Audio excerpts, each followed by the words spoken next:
como eu já havia dito a vocês, já conosco aqui o prefeito de São José dos Campos, senhor Felício Ramute, que vai conversar com a gente. E eu quero lembrar, claro, que nós estamos ao vivo e a sua participação é muito importante pelos Facebooks da SP Rio Mais e também do jornal O Vale. Senhor Felício, muito bom dia, seja muito bem-vindo.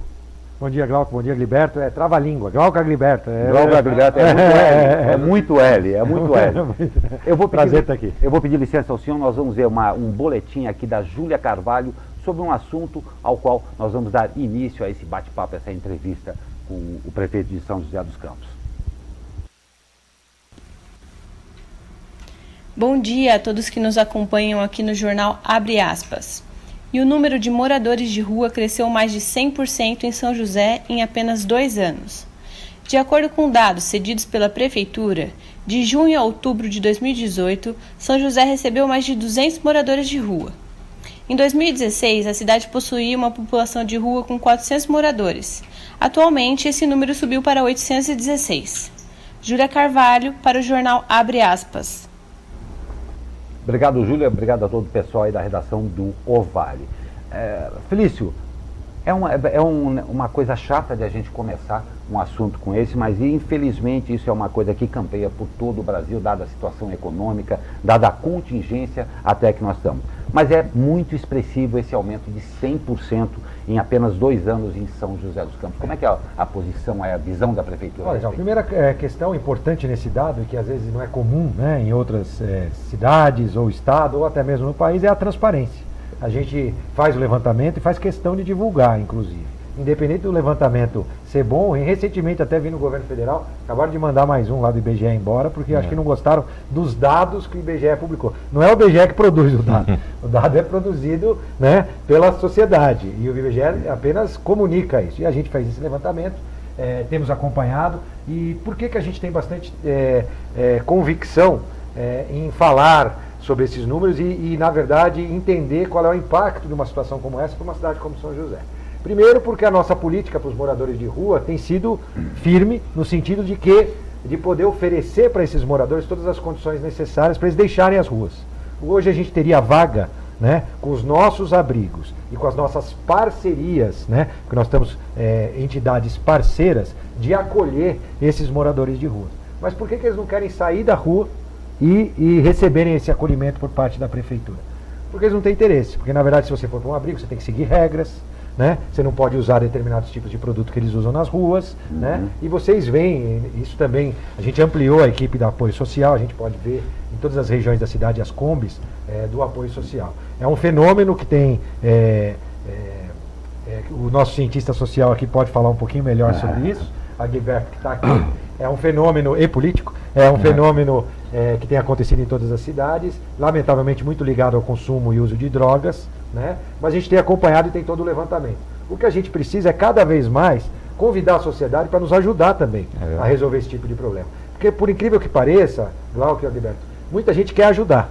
E às vezes ajuda levando alimentos, eles acham que a Prefeitura não teria condição, por exemplo, de prover esses alimentos, prover esse atendimento. E na verdade nós temos essa condição. E quando você leva um alimento para alguém que está na rua, você acaba perpetuando essa situação onde que ele já se encontra. Inclusive vocês reformaram agora o abrigo, tá bem, é um lugar bem digno, né? De isso, se tem gatil, tem canil, reformamos o abrigo masculino, feminino, GLBT, o abrigo de idosos. Então fizemos toda a reforma em relação a esses abrigos. O que a gente tem que buscar, na verdade, eu acho, na verdade, cada vez mais investir na política de geração de emprego e renda, né? Para poder dar oportunidade para as pessoas e talvez até uma oportunidade melhor para os familiares dessas pessoas que acabam optando pela rua. Eles também podem acolher essas pessoas com todas as dificuldades que a gente sabe que às vezes uma pessoa que faz uso de droga frequentemente traz dentro de uma casa, difícil relacionamento, às vezes até acaba ficando violento, mas a gente pode e deve gerar mais emprego e renda e com isso acontecer essa diminuição dos moradores de rua. Porque a gente tem uma política de estar próximo desses moradores, nós não queremos abrir mão. Agora, você não pode obrigar ninguém a sair das ruas. Isso é bem claro, a legislação não permite isso. A guarda atua apenas em conjunto com o apoio social, quando existe algum tipo de atividade ilegal. Mas, na verdade, o convencimento tem que se dar através das equipes do apoio social. E aqui tem um fenômeno também que quando quando o Brasil inteiro vai mal, e São José geralmente é uma cidade que é vanguarda, está sempre se reinventando e está sempre resolvendo seus problemas, acaba na Dutra aí gerando uma série de pessoas que param aqui e acaba trazendo família, às vezes não consegue se manter, porque também é uma cidade que tem empregos de alta qualificação, é difícil às vezes de arrumar emprego com qualquer formação. Isso acaba gerando também, a gente paga o preço um pouco por uma cidade. Isso acontece na saúde, né? Acho que acontece em outras áreas, né? Isso também é um fator. Mas de fato é um número que nós vamos continuar divulgando, vamos continuar trabalhando com o objetivo de oferecer atendimento para essas pessoas que estão na rua. E pegando carona com a saúde aqui, que é claro um ponto nevrálgico para toda a população e de muito interesse a todos eles aqui, nós já temos algumas participações aqui e eu vou passar ao senhor, a gente vai discutindo na sequência. A demora para o atendimento em postinhos e no hospital, essas reclamações chegam até o governo, como é que está sendo tratado isso? Um outro ponto que a gente vê em todo o Vale do Paraíba aí, que é a dengue, que vem crescendo alarmantemente em toda a região e como é que a cidade está se preparando. Uma outra coisa, eu vou fazer uma ressalva aqui, a gente vem diariamente falando da importância que a participação da população, a despeito do poder público fazer alguma coisa, mas atuar com relação à dengue e terminando em relação aos remédios de alto custo. A prefeitura modernizou esse processo e como é que está sendo feito essa parte aí de remédios então, também? Falando da saúde, Glauco, Gilberto, vocês sabem quantas consultas são feitas todos os dias na rede de saúde? Vocês imaginam ou não? 6.000 consultas todos os dias. Todos os dias? Todos os dias. Na rede básica, na rede de atendimento de emergência, as consultas com especialistas, é um volume muito grande. E nós na rede básica, discordando até um pouquinho da afirmação em relação aos postos de saúde, no ano passado a gente atendeu 25% a mais de consultas na rede básica, com o BS Resolve, agora com coleta de sangue e mudança dos protocolos de procedimento. Nós avançamos muito na rede básica, eu não vou ficar falando do passado porque eu não gosto, já passou, mas hoje os medicamentos estão à disposição, disponíveis nas redes, não existe falta de medicamento. Se alguém tiver, pode colocar aí, da rede municipal, eu vou ter o prazer de apurar, se for algo, é algo pontual, alguma coisa bem pontual, mas de todos os medicamentos hoje não existe qualquer tipo de falta, e nós atendemos 25% a mais de consulta na rede básica. E o que aconteceu com isso? Aumentou os encaminhamentos para as especialidades, que é, na verdade, hoje, o principal problema que nós avaliamos da saúde de São José. É a rede de especialistas. Nós precisamos ampliar o atendimento com os especialistas. É o segundo passo agora. Estamos investindo na rede de especialidades. Infelizmente, a política do Brasil é a política do especialista. Na Europa, é do generalista. Né? Em países europeus, você valoriza o médico generalista, aquele clínico que atende geral, né? Todo. Hoje, até foi uma opção, assim como ferrovia, rodovia, que nós optamos pela rodovia, nós também optamos pelas especialidades ao invés dos generalistas na medicina. Para vender equipamentos, ali é uma política lá atrás que a gente acabou optando por isso. Não estou aqui discutindo ela, mas para um país como o nosso, de dimensões continentais, o generalista com certeza poderia fazer um grande atendimento. O Mais Médicos avançou nisso, né, mas ainda existe um conceito de que se um médico se forma e fica clínico geral, parece que ele não tem capacidade de virar um especialista. Existe né? mesmo. Hoje, se você falar para um cidadão que você não vai encaminhar ele para um cardiologista, porque ele está bem, com todos os exames que ele fez, ele vai dizer, não, mas eu quero ir para um especialista. Aliás, ele chega já com um encaminhamento. Né? Ele mesmo fala. Eu vim aqui para ir no cardiologista. Então, infelizmente, é assim. Hoje, o médico valorizado é aquele o especialista do joelho direito, do lado de fora do joelho direito. Esse cara é o Papa. Mas, né? Feliz, tem uma questão importante, que aliás, eu queria dar os parabéns aqui, eu fui visitar onde nasce lá o OBS Resolve, que é no Instituto de Planejamento, lá o IPLAN, belíssimo trabalho lá do Ronaldo Queiroga, né? Fiquei lá uma manhã inteira me deliciando com aquilo lá, a gente viu isso lá atrás, é muito importante. Agora, me parece que você tem uma questão que é do balcão para fora, né? Isso. Quer dizer, você chega lá, é rápido e tal, mas quando chega no balcão para dentro, está faltando processo. Eu fui olhar um ou dois casos aí ano passado e eu percebi isso, assim, fica tudo muito na mão do médico. Aí o médico, ele tem que entrar no sistema, o sistema quebra e falta não sei o que e tal. Tem umas coisas assim para dentro. Para fora, a população Eu tenho certeza absoluta hoje que a população não reclama porque está acontecendo ali do BS Resolve, você marca consulta, ele te avisa, liga para você, um negócio de primeiro mundo, né?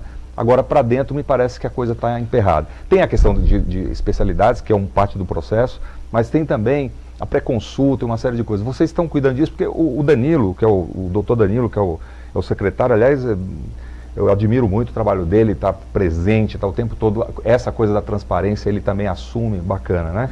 Mas me parece que isso é um gargalo que precisa ser resolvido, né? Tem razão, Gilberto. Na verdade, assim, primeiro, essa questão dos especialistas. Nós estamos investindo nisso com o programa de mais especialistas agora, contratando e credenciando especialidades. Já com o objetivo, oftalmologia, por exemplo, você já não tem fila. Quer dizer, fila sempre tem, mas é a fila que a gente considera de 30 a 45 dias. Fluxo, né? Uma fila de um tempo bastante razoável. A gente acredita que por uma especialidade, 60, 75 dias é a nossa meta para todas as especialidades. A gente tem especialidades simples hoje, como gastro, por exemplo, que nós temos 10 mil pessoas na fila. Isso não pode acontecer e nós estamos investindo agora para diminuir a fila de especialidades. Claro, quando a gente pegou já tinha a fila, mas também não me interessa o passado. O importante é a gente poder atender a população hoje e para o futuro. Então nós estamos investindo em especialidades, esse é o primeiro ponto importante para trazer. E processos. Numa prefeitura, na verdade, Gilberto, todo dia você tem a oportunidade de melhorar processos, em todas as áreas. Essa é a parte boa, né? Tanto é que o Glauco acabou de colocar a questão do medicamento de alto custo. Nós tínhamos 88 medicamentos de alto custo. Um processo muito longo entre pedir e autorizar, porque algum dia lá atrás alguém fez uma lista e disse, esses são os medicamentos de alto custo. Você vai ver lá, tinha medicamento de R$10. Né? Foi de alto custo talvez um dia e deixou de ser. Então, custava muito mais o processo do que o produto. Né? A gente passar pela autorização, a consulta com o especialista para dar um medicamento, o processo de aprovação, além, é claro, de atrapalhar o dia a dia do cidadão. Remédio de manipulação, por exemplo, né? Que era uma coisa que era eventual ali e entrava numa fila de... Exato. Hoje agora nós vamos entregar em casa. Então, sempre tem uma oportunidade de mudar processo. O BS Resolve mudou já alguns processos, né? Mas a gente deve avançar. Na saúde, muitas oportunidades com certeza surgirão. A equipe do Danilo, a gente tem lá o departamento de regulação e controle, todas as informações vão para lá. Ali também a gente tem médicos à frente do departamento de regulação e controle, mas a parte boa é que a gente tem oportunidades de melhoria grande. Já temos feito muitas melhorias, mas temos ainda grandes desafios na área de saúde, que é um desafio de todas as cidades, e São José ainda, como se não bastasse tudo isso, a gente ainda tem a questão da atração das pessoas de fora. O que eu estou procurando é fazer uma parceria agora com o INSS, para tentar pegar os cadastros das pessoas, fazer uma limpa nos nossos CRAS. O CRAS é a identificação do cidadão para ter um atendimento na rede de saúde. Para você ter uma ideia, Glauco, nós temos 700 mil habitantes em São José, metade deles tem plano de saúde, por volta de 350 mil. Mas nós temos 1.200.000 CRAS, cartões de atendimento de saúde na cidade. Então nós precisamos, de fato, dar preferência para quem é da cidade. E é muito comum. Eu conto até um caso, vou aproveitar e compartilhar com os nossos, quem está nos acompanhando. Tem uma moça que trabalha na minha casa, né, a Aparecida.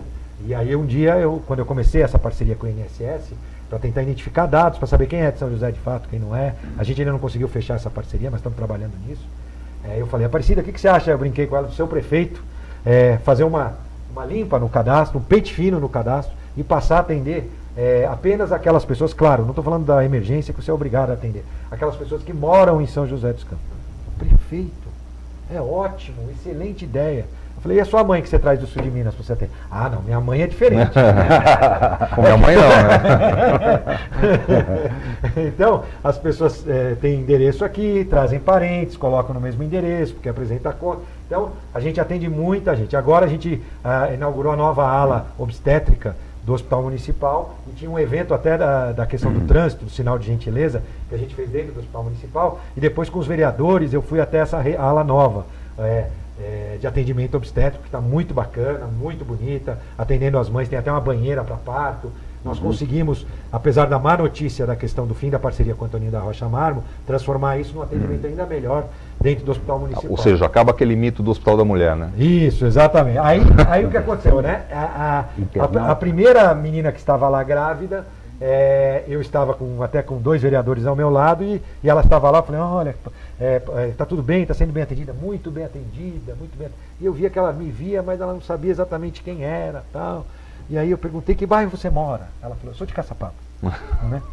Então, a gente tem essa dificuldade. Muita gente de fora sendo atendida na rede de saúde e a gente precisa tomar uma atitude em relação a isso. Atendimento de emergência, claro, de urgência, você não pode negar a ninguém, mas especialistas, a rede de atendimento básico, as pessoas têm que ser atendidas nas cidades onde elas moram. Não tem dúvida. E aqui para a gente dar uma passada geral, porque nós já estamos com bastante gente aí, não esquecemos não, bastante gente na fila com perguntas aí, mas uma passada geral, e é claro que a gente pode voltar para a saúde a qual for o momento. A segurança, prefeito, a segurança é um tema que realmente preocupa a todo mundo. E recentemente aí nós tivemos a formatura de mais um time da Guarda Civil Municipal. Uma prefeitura trabalha com a Guarda Municipal para melhorar a segurança da cidade e, é claro, nós passamos aí por um trauma que quando o nosso governador Dória lá fez uma promessa à região e acabou não cumprindo com o BAEP. Como é que está esse momento, a situação de segurança aí para o cidadão? Olha, primeira questão é importante, a oportunidade de deixar claro, a segurança é uma obrigação do Estado, né? Mas o governo municipal pode e deve ajudar. E é isso que a gente tem feito, apoiando as forças de segurança. Primeiro, o governo anterior, né, a gestão anterior, era ideologicamente contra as forças de segurança. Nós, ao contrário, valorizamos esses homens que colocam as suas vidas em risco para defender a nossa, né, e para trabalhar pela nossa segurança. Então, ao contrário, a gente valoriza as forças de segurança. Mas as notícias ao longo desses 2 anos na segurança são muito boas. Todos os indicadores de segurança de São José dos Campos melhoraram. Todos, e não pouco, substancialmente. Para vocês terem uma ideia, aproveitando a oportunidade, Curitiba tem uma taxa de homicídios de 21 homicídios por cada 100 mil habitantes. Taxa de homicídio você divide por 100 mil habitantes. Assim você consegue comparar cidades de todos os tamanhos. Florianópolis, 30 homicídios por 100 mil habitantes. Miami tem 20 homicídios por 100 mil habitantes. São José dos Campos, vocês sabem quanto tem? 5,18 nos últimos 12 meses homicídios por 100 mil habitantes. Quando nós assumimos, a taxa era de 10,5, praticamente caiu pela metade a taxa de homicídio. Claro, não é só o homicídio que faz com que a nossa cidade seja segura. Aí nós temos outros indicadores. Roubo de veículos despencou 50%, furto de veículos despencou. Então nós temos trabalhado em todas as áreas, como o São José Unida, e aí a gente, com o investimento do governo municipal, apoiando as forças de segurança. Primeiro, atividade delegada. A gente hoje paga, você cidadão, paga para que os policiais militares possam exercer suas atividades no seu horário de folga, ajudando a cuidar ainda mais da cidade, baseado numa programação feita pela prefeitura. Então nós, em conjunto com o comando da polícia, fazemos essa programação. Tem muitos agentes no sossego público e também a atividade delegada. Segundo, agora a troca da iluminação por LED. Né? Nós estamos trocando a iluminação de toda a cidade por LED. Isso traz, de fato, mais segurança para o dia a dia do cidadão. Além de aumentar a sensação de segurança também. 2 indicadores importantes na questão de segurança. Depois, investimento na Guarda Civil Municipal. A função da Guarda é proteger os próprios públicos. Claro, cada vez mais ela acaba atuando e ajudando nas forças. Quando um guarda está nas ruas e vê um delito, ele acaba agindo em relação àquele tipo de atividade criminosa também. Passa a ser também sua obrigação. E a gente tem feito isso, investido na guarda como nunca, troca de uniformes, colete à prova de balas, armamentos, agora o estande de tiro da guarda, treinamento para os guardas, agora está chegando já em primeira mão. Nos próximos dias nós devemos entregar as 10 novas motos para a guarda também, os carros elétricos, 30 veículos elétricos, garantindo o respeito ao meio ambiente e sendo melhores para poder fazer as rondas da guarda com silenciosos, não poluentes. Enfim, o investimento na guarda também agora com 70 novos homens que se tornaram 66, porque 4 acabaram deixando ao longo do curso, né? Um curso de 6 meses para esses guardas poderem se formar e poderem estar nas ruas. O que aconteceu na semana passada, por todos esses motivos, né? Ali eu esqueci dos portais eletrônicos de segurança, que são aqueles radares que parecem radares, inclusive fui muito criticado há um ano atrás, quando a gente implantou 176 pontos que pareciam radares. Metade deles de fato são radares de velocidade. A outra metade apenas leem as placas dos veículos, que ligados ao Detecta da Polícia Militar, em tempo real, todos os 176 equipamentos fotografam as placas dos veículos. Vocês sabem quantas placas a gente lê todos os dias? 400 mil placas. Glauco, eu poderia saber por onde você esteve ontem. Claro que eu não posso fazer isso, é a polícia que acessa. Tem até um filme com esse nome. Eu consigo detectar por onde você passou, claro, desde que tenha os pontos de radar. E, inclusive, isso ajuda muito não só a você prender um veículo que acabou de ser roubado, mas como fazer uma investigação. Né? Quando tem um roubo, um assalto em alguma loja, a Polícia Civil acessa esses dados e consegue descobrir se aquela placa suspeita, se ela estava lá no dia anterior, se ela passou por ali. Não tem um caráter estritamente punitivo. Não. O objetivo, bem interessante. ele tem esses dois objetivos, né? Metade dos radares são para multa, para controlar aqueles que infringem as leis de trânsito, e a outra metade não multam, mas leem as placas. Então é comum, na saída da Dutra, tem lá 50 por hora e tem um radar. Esse radar não, na verdade ele está lá com o objetivo de identificar pela pessoa que usou aquela saída da Dutra. Às vezes cometeu algum crime em São José e usou aquela saída da Dutra. A gente consegue identificar. Todas as saídas da cidade, das rodovias, Tamoios, Dutra, a rodovia na Zona Norte, todas elas agora, Carvalho Pinto, são monitoradas pelos nossos portais eletrônicos de segurança. Não, muito legal. E aqui você que está... O pessoal está interessado. Ô, Felício, eu acho que você precisa passar o dia inteiro para a gente dar conta de todo mundo que está conversando aqui. Eu agradeço a Cristiane Garcia, a Marlene Oliveira, o Douglas Xavier, todos esses participando. A gente vai, o que não for respondido, a gente encaminha a sua solicitação. Mas vamos falar, ô Felício, um pouco, que já entrou aqui o assunto das obras, que é um outro assunto que interessa a todo mundo. A gente tem aí a ponte estaiada, que chegou até a ser interrompida pelo Ministério Público, mas como é que está essa obra aí? É sempre bom saber do senhor, para a gente ratificar qual a importância dessa obra para São José dos Campos. E outra obra importante também, que nós já tivemos aqui uma solicitação para ver como é que vai ficar, é a Via Cambuí. Já tem uma previsão aí de quantos teremos de trechos liberados e tal, 2 pontos que sempre afetam diretamente a população, né? Na verdade, assim, eu acabei de voltar, né? Não é o tema de obra, acabei de voltar da inauguração do Vila Real, 180 novos empregos, né? Gerar emprego e renda é também uma missão dos empreendedores, né? Mas é uma missão também do poder público. O investimento em infraestrutura é muito importante para a geração também de emprego e renda na cidade. E a gente tem feito a lição de casa. A Via Cambuí, a maior obra viária da história de São José, maior do que o anel viário, são quase 9 quilômetros de comprimento de via, de distância, ligando as regiões sudeste e leste, uma obra de mobilidade e de desenvolvimento urbano, porque ela, na verdade, abre uma região que ainda pode se desenvolver muito do ponto de vista urbanístico. Então, a Via Cambuí. Também agora a rotatória do gás, na região leste da cidade, uma obra importante de um gargalo ali da região leste, com grande investimento também, por volta de 8 milhões de reais, na rotatória do gás. Na Zona Sul, Glauco, a gente tem a ligação da Evangélicos com a Salinas, uma obra de 7 milhões de reais, muito pedida pela população da Zona Sul, que também está sendo feita. Além disso, entregamos a Via Oeste lá atrás, é que vai passando o tempo, a gente acha que já faz tanto tempo, a extensão da Via Oeste, né, com ciclovia, era uma obra que se arrastou ao longo da gestão do Cury, depois da gestão do Carlinhos, e eu consegui então tirar os gargalos da obra e entregar a obra da Via Oeste, a continuação da Via Oeste também, e obras pequenas que às vezes também trazem um impacto grande, como a saída do viaduto Santinês, que logo no início da gestão, em menos de 30 dias a gente conseguiu, colocamos um semáforo ali, uma obra muito pequena, que melhorou muito a vida das pessoas. E por fim, a ponte estaiada, uma obra muito importante que a gente conseguiu aproveitar o recurso da Via Cambuí. Então vamos aproveitar e relembrar. A Via Cambuí era uma obra que foi licitada por 150 milhões de reais. Com o desconto que a gente conseguiu na licitação, vale lembrar, por que a gente consegue desconto? Porque a gente paga em dia hoje. A cidade tem boa fama, quem paga em dia compra mais barato, já diria qualquer comerciante aí, né?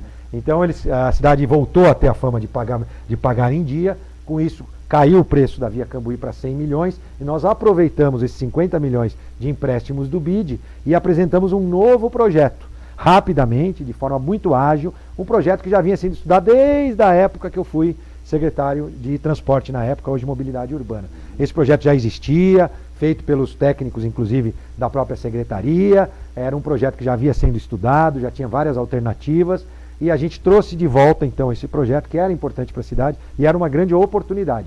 Usar os recursos do BID, que só podem ser usados em mobilidade urbana, de forma rápida, para que a gente pudesse ter mais uma importante obra na cidade.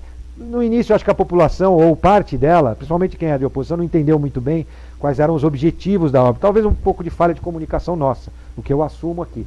Criamos depois uma cartilha, explicamos para a população, né? Por que não vai ter uma ciclovia na ponte da... Porque a ciclovia passa por baixo, aliás, também já foi licitada a ciclovia. Você não precisa subir a ponte para andar de bicicleta, você vai passar por baixo da ponte. Aliás, um trecho que não tem ciclovia hoje, e terá a ciclovia porque nós já licitamos também a ciclovia, que tem até uma ponte sobre o Senhorinha.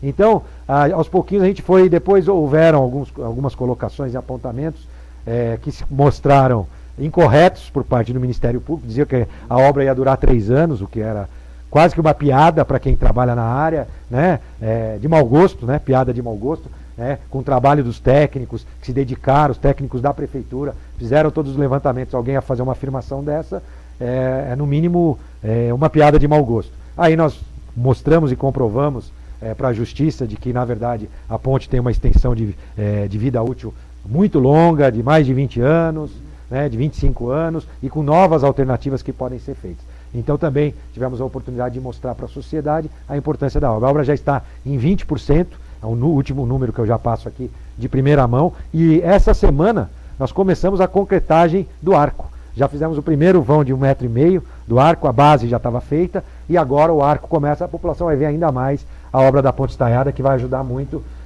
o trânsito da região. Não tem dúvida. E pegando mais uma vez carona, eu peço desculpa até ao senhor, porque aqui a nossa pauta vai em função da sua excelência, o nosso internauta aqui. E o Levi Cruz, do bairro Jardim da Granja, faz a seguinte pergunta aqui. Prefeito, desde quando pagava R$ 2,80 no ônibus, eu demorava as mesmas 1h15 para sair do meu bairro até o Jardim Aquários, onde eu trabalho.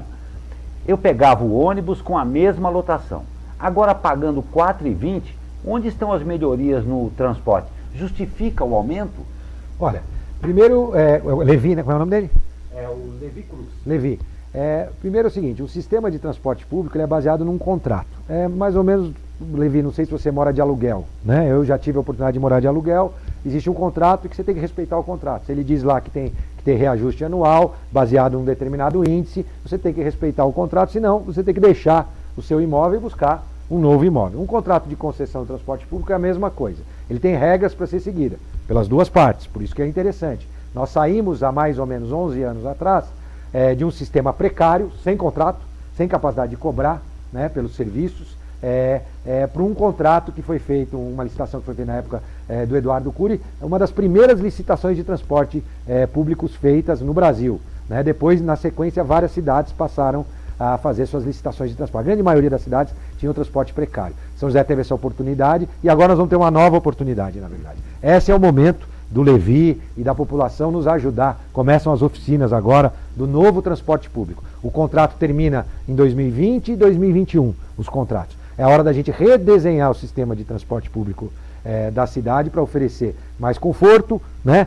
Na verdade, a gente tem muito mais possibilidades hoje. A gente tem o transporte sob demanda para ligar regiões da cidade. A gente tem uma série de novas oportunidades. Para o Levi, no Jardim da Granja, eu tenho duas... A primeira boa notícia é essa. Participe agora do desenho do novo transporte público.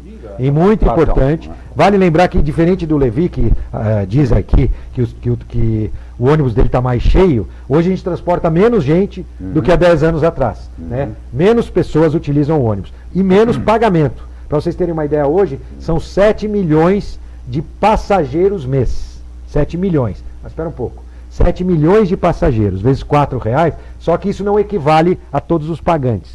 Em passageiros equivalentes, significam mais ou menos 3 milhões e 700 mil, quase a metade. Por quê? Você tem o idoso que não paga, tem o deficiente, o estudante que paga meia. Então, se tirando tudo isso, os 7 milhões equivale a mais ou menos 3 milhões e meio de passageiros mês, que equivalem a 15 milhões de reais por mês.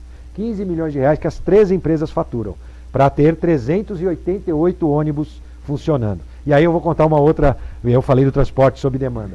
Uber em 99, eu fui um dos primeiros prefeitos a regulamentar a legislação, acabar com aquela briga, né?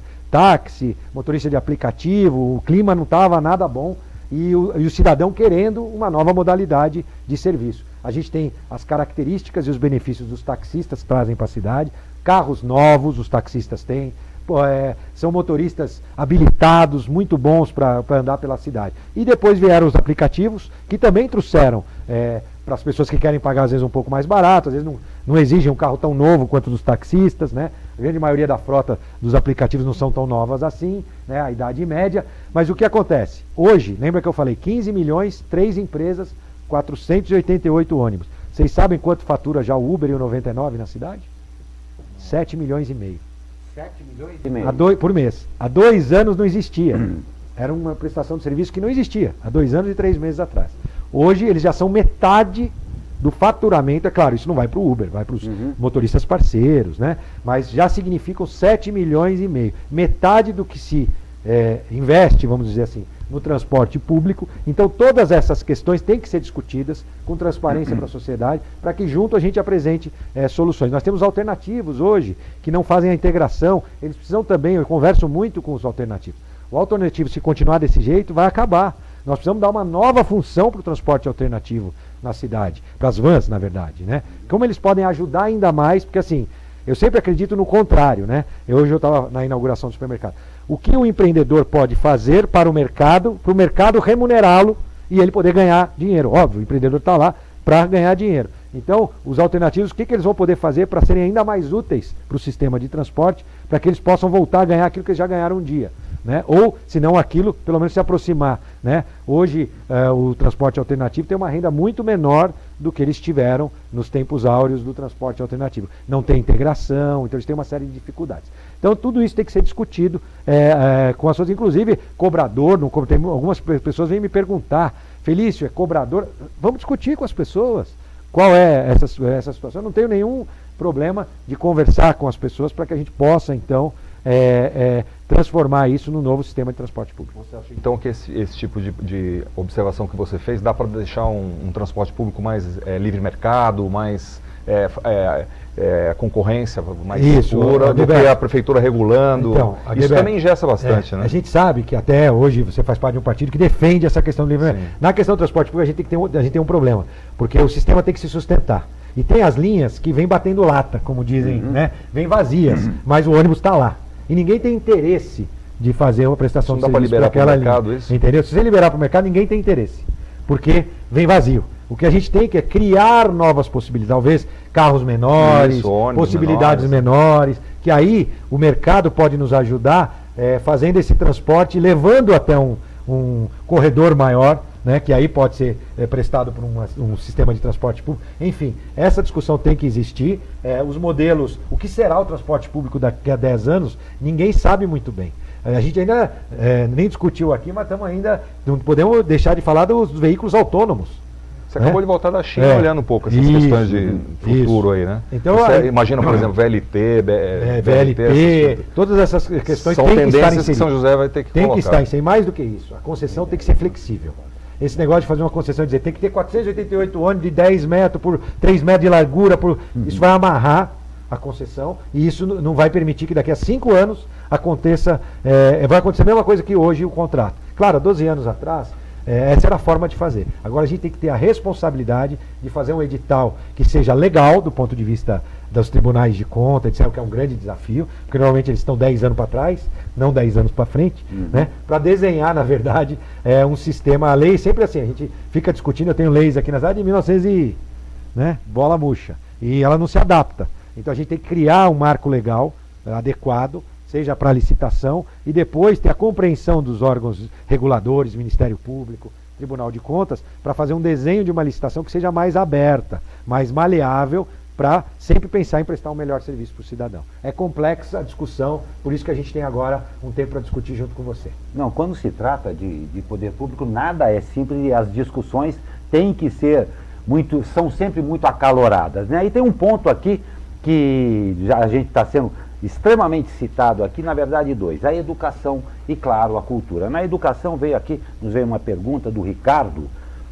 Na educação, as escolas municipais obtiveram boas notas no IDEB. Como a prefeitura trabalha para alavancar ainda mais essas notas? Ponto 1, e claro, uma preocupação que é bem bem visível hoje é com relação à nossa cultura e todo mundo sempre pergunta do nosso teatro. Prefeito, pegando carona ali. Que é uma novela. Então são pegando... 2 pontos que a gente, só um minutinho, para você que está nos acompanhando aqui, está aqui lida a sua pergunta, a gente faz uma contextualização a respeito das várias perguntas que chegam, então, mas a gente vai citar aqui todos. Não se preocupe, eu abro aspas, hoje vai até a meia-noite. Isso, Aproveita, pega um lanchinho aí. A questão então, da educação aqui, aí, uma coisa que eu não consigo entender ainda direito é a seguinte, eu brinco que tem cidadão de primeira e de segunda classe na questão da educação. Tem uma escola municipal que é excelente, está aí, DEB, Saresp, as coisas mostram, mas tem as nossas escolas estaduais que são munícipes, que também pagam imposto, também estão aqui.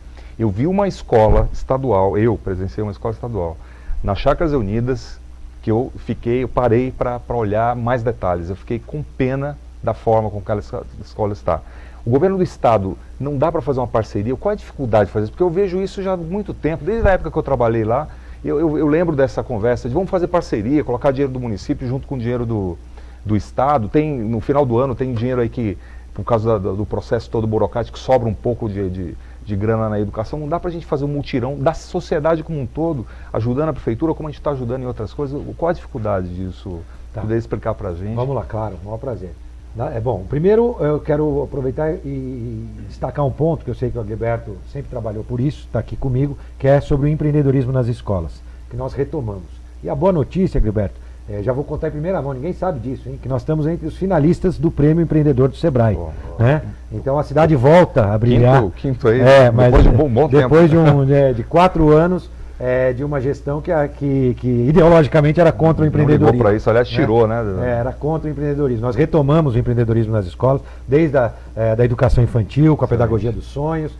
Agora a feira empreende, mudamos, né, já que mudou o jeito de fazer a empresa, as startups educacionais agora, né, que a gente tem estimulado para que a gente possa fazer no final a feira, a Empreende, que nós já fizemos durante 2 anos. Então a boa notícia é essa, a cidade volta a ser reconhecida e esse estímulo ao empreendedorismo volta a acontecer na nossa educação. Mas respondendo à pergunta do nosso, de quem está nos acompanhando, mas juntando com o Agilberto, a grande questão é o seguinte, primeiro, uma realidade.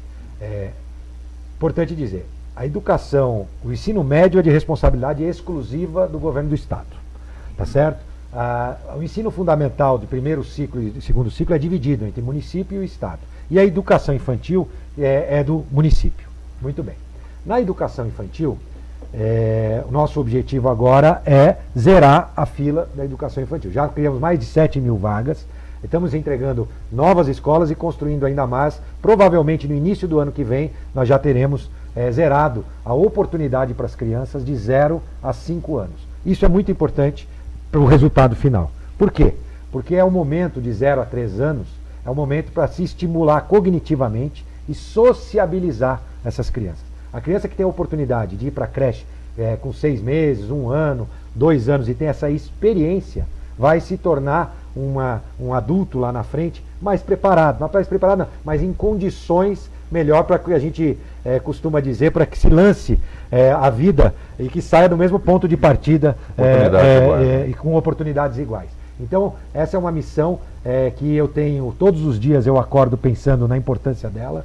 Criei, então, novas vagas na educação infantil e ensino parcial, não ensino integral. Aí alguém pergunta, mas pera um pouco, mas a educação infantil, como é que vai fazer aqueles pais daquelas crianças que trabalham? Primeiro que são 2 temas diferentes. Um é a questão de educação, a outra é a questão social. São 2 temas distintos, então a gente tem que separar isso. Foi o que a gente fez. Primeiro, é comum hoje, a mãe trabalhadora é quem tinha preferência nas creches de ensino integral, que continuam. Todas aquelas de ensino integral continuam. As novas que nós criamos, que foram no ensino parcial. E aí a mãe trabalhadora tem a oportunidade, então, de colocar o seu filho nessa creche período integral. Então o pai trabalha e a mãe trabalha. Então eles têm a oportunidade de levar o filho. Ora, eu não deveria ter prioridade para a creche em período integral, justamente para o pai e para a mãe que estão desempregados? Não deveria ser o contrário? Que às vezes eles não têm a oportunidade de alimentar aquela criança. Eles não têm como trazer comida para dentro de casa para alimentar uma criança que deveria estar no tempo integral. Então o conceito muda. A creche em tempo integral é um trabalho social e educacional. E a creche em meio período dá oportunidade, claro, para o dobro de crianças. Então uma creche que antes atenderia 400 Agora ela atende 800 crianças, 400 com 5 horas, dando todo o apoio pedagógico necessário, e depois ela recebe na parte da tarde mais 400 crianças com todas as refeições do período, enfim, dando oportunidade para mais crianças terem a experiência e esse desenvolvimento cognitivo e sociabilização da creche. Isso vai resultar lá na frente em melhores índices. Sobre os indicadores do ensino fundamental, a gente divide em 2. Primeiro ao 5º ano, tá certo? Hoje, Aguiberto e Glauco, por incrível que pareça, e o pessoal não vê isso, e eu faço questão de dizer, a nota do Estado já está muito próxima, o IDEB estadual com o IDEB municipal. Nós demos uma patinada nos últimos anos, né? E o nosso IDEB não cresceu tanto quanto o IDEB do Estado, até a 5ª série, o primeiro ciclo do fundamental. O que é bom como cidadão, eu acho muito bom saber que os alunos da rede estadual também estão tendo resultados nas provas próximos da rede municipal. Mas a infraestrutura das escolas continua muito aquém, então a gente poderia melhorar. Então no primeiro ciclo. No segundo ciclo, já no ensino fundamental 2, da 9ª até a 9ª, aí não, a diferença é grande entre a rede municipal e a rede estadual. Agora, independente do ciclo, o meu desejo era municipalizar tudo, viu, Agriberto? Concordo com você, era tudo ser municipalizado. Qual é o problema disso? Primeiro, eu gostaria do recurso, óbvio, a gente precisa do recurso, claro, que é investido na escola estadual, para que passe para o município. Nós íamos fazer mais barato, inclusive, porque estamos mais perto do dia a dia da escola. Gestão melhor, tá uma gestão perto, mais próxima da cidade. Então a gente ia fazer mais barato de forma... Mas aí tem um outro componente, que são os servidores da rede estadual. Não compensa para o servidor da rede estadual ser absorvido pela rede municipal. Portanto, todos os servidores que hoje atuam na rede estadual de São José dos Campos não teriam aonde atuar. E essa é a grande dificuldade da municipalização. Eles ganham mais que o municipal? Plano de carreira, é diferente e não há interesse dos servidores estaduais. Então a grande dificuldade é essa. Então o que a gente tem que aproveitar? A gente tem que aproveitar, às vezes, algumas oportunidades, vamos dizer, de clarão na rede, né? Quando a rede vai diminuindo e a gente fica com menos pessoas, e aí a gente chama a municipalização para o Estado, e a gente vai municipalizando escolas. Eu ainda tenho o desejo de municipalizar algumas escolas até o fim do mandato, óbvio, 1 ou 2, né? A gente não consegue fazer com velocidade maior do que essa, por conta dessa situação. O ideal seria o Estado estudar, inclusive, cidades como a nossa, né? Que tenham oportunidade, que tenham uma gestão, tem uma estrutura na rede municipal que poderia absorver toda a rede, desde que o dinheiro viesse, tá certo? E a gente pudesse resolver essa questão dos servidores da rede estadual, que é o problema para se conseguir municipalizar todas as escolas. Sobre o investimento em si, o recurso tem que ser direcionado para o município, não pode ser direcionado nem um centavo para o Estado, porque senão você está fora dos 25%. Então os 25% tem que ser direcionado exclusivamente para a rede municipal. Bom, senhor prefeito, eu acho que a gente teria realmente aqui assunto para ficar o dia inteiro discutindo, claro, lembrando que você é o mais importante a ser. A gente agradece demais todas as perguntas que chegaram aqui, todas serão encaminhadas, mas infelizmente a gente tem o fator tempo que acaba nos limitando demais aqui. Prefeito, claro, a gente agradece muito a sua presença aqui, e eu gostaria de saber se o senhor, já que nós estamos indo para os nossos finalmente aqui, o senhor tem mais alguma coisa a colocar, o que o senhor gostaria de colocar a nós, e principalmente, claro, para o cidadão aqui, que com certeza também tem muito orgulho dessa grande cidade que é São José dos Campos. Olha, uma cidade não se constrói só pelo prefeito, é por cada um de nós. E baseado eu que acompanhei a SP Rio mais nascendo, sei do exercício de cidadania feito através da comunicação que vocês fazem. Então eu não posso perder a oportunidade aqui na SP Rio, e foi aqui que eu, em primeira mão, inclusive, falei sobre a questão do banhado, e quero voltar a esse tema aqui de novo, sobre a questão do banhado. É um tema muito importante para a cidade, que a gente possa unir os esforços de toda a sociedade, para que a gente possa oferecer uma melhor qualidade de vida para os moradores do banhado. Aqui, lá em novembro do ano passado, eu já anunciei que nós não daríamos continuidade à via banhado, até porque as pessoas achavam que a gente queria oferecer melhor condição para fazer a via banhado. Eu quis deixar muito claro que são duas situações completamente diferentes. Nós já fizemos com mais de 100 pessoas, 30 famílias aproximadamente, que já aceitaram a nossa proposta e hoje tem uma vida transformada daquilo que elas viviam no banhado. Essas famílias estão tendo oportunidades que elas nem imaginavam ao ter tido a coragem de mudar de vida ao sair do banhado. Tem um caso que eu até conto, inclusive do Vale Paraibano. Eu vi uma cartinha no Vale Paraibano, quero aqui compartilhar com vocês, dizendo o seguinte: olha, nós saímos do banhado com a proposta da prefeitura e minha vida ficou muito melhor. As minhas filhas, minha filha e meu filho agora têm um quintal para brincar, eles levam os brinquedos no quintal, brincam, estão muito alegres, e falava bastante sobre os filhos, né? E dizendo que a vida dela tinha sido transformada, e era uma sessão de cartas, do nada, numa sessão de cartas do jornal. E aquilo me chamou a atenção, eu pedi para a nossa equipe para que ela verificasse quem é a família, fosse lá conversar, né? Às vezes um depoimento para a gente bacana, um depoimento tão bacana, e aí a família, e aí a nossa equipe foi lá. E a surpresa maior é que, na verdade, quem fez a carta foi a filha. Ela tem 12 anos, ela pediu para a mãe, para ela escrever, por isso que falava tanto das crianças. Ela pediu para a mãe escrever a carta, para ela escrever a carta, e botar no nome da mãe, e mandou a carta para o jornal contando da transformação da vida dela. Eu acho que essa é uma obrigação do gestor público, né? Mostrar e apontar caminhos, principalmente para uma nova geração. Eu vi um pessoal reclamando, falando disso aí com tão aguerridos e tal. Eu falei, cara, você não mora lá. Quer dizer, é muito interessante isso. Muitas pessoas criticando, falando que está sendo violento, que está sendo isso, aquilo, mas não vive o dia a dia lá. Porque as pessoas que estão ali no banhado também são sujeitas no dia a dia à pressão, a problemas de violência, do tráfico, de um monte de coisa ali. As crianças ficam sujeitas a um monte de coisa. Condições insalubres. E aí a prefeitura fazendo um trabalho desse é fundamental para as próprias pessoas, né? Então os críticos geralmente não têm empatia com as pessoas que estão. Eles fazem isso por outros motivos que não aquele de realmente emancipar as pessoas que estão lá, né? E às vezes a falta de informação também dos que tem parte das pessoas que falam que acham, né, que tem esses críticos que estão lá para criticar, para fazer uma oposição e acabam convencendo pessoas que às vezes não têm a informação necessária. A verdade é que, de fato, a pressão que as pessoas vivem lá é gigante, né, por parte do crime. Né? A população é criminal? De jeito nenhum, a grande maioria não, mas é utilizada como escudo para ações criminosas.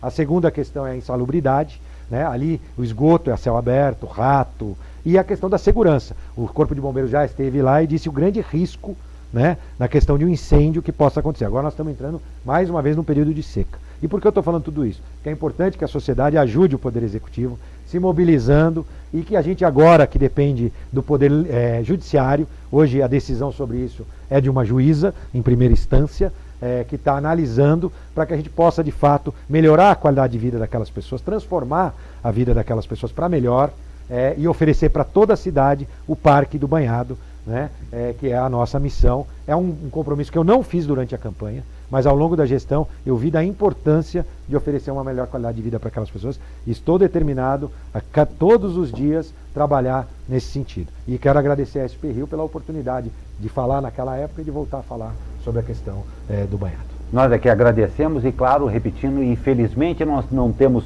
esse tempo todo, mas esperamos poder contar com mais vezes aqui com a participação do prefeito Felício Ramute.